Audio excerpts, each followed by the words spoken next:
تختی نمبر 8 تنوین و نون ساکن جس نون پر جزم ہو اس کو نون ساکن کہتے ہیں. تنوین و نون ساکن کی آواز یکساں ہوتی ہے. یکساں کے معنی برابر ہوتی ہے، ایک جیسی ہوتی ہے.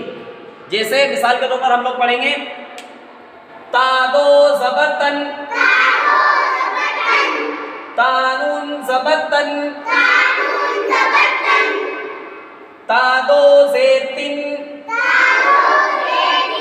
تانون زیر تن،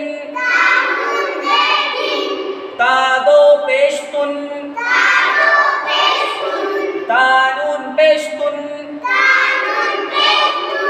سا دو زبر سن، سانون زبر سن، سا دو زیر سن، سانون زیر سن،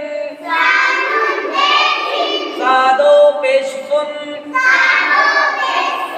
سانون پیش سن، جیم دو زبر جن، جیم نون زبر جن، جیم دو زیر جن، جیم نون زیر جن، جیم دو پیش جن، جیم نون پیش جن. اچھا ایک قاعدہ اس میں یہ سمجھ لینا، جس حرف پر جزم ہو اس کو پہلے والے حرف سے ملا کر پڑھیں گے، ہے نا. جزم والے حرف کو جیسے ہم جیم نون پیش جن، جیم کے ساتھ میں نون کو ملا رہے ہیں. دال دو زبر دن، دال نون زبر دن، دال دو زیر دن، دال نون زیر دن، دال دو پیش دن، دال نون پیش دن. یہ آج کا ہمارا قاعدہ ہے. تنوین و نون ساکن ہے نا.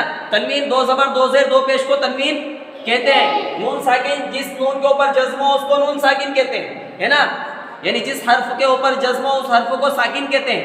تو یہاں پر ہم قاعدہ پڑھ رہے ہیں نون ساکن کا کہ نون کے اوپر جزم ہوگا تو نون ساکن ہوگا.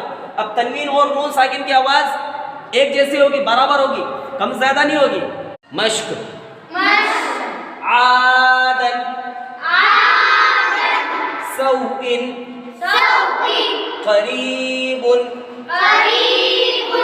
فمن، عظیم، کن، مرض، رسول، شیئا، غشاوة، غاسق، ہدى. اس طریقے سے اس تنوین کو پڑھنا ہے، ٹھیک ہے.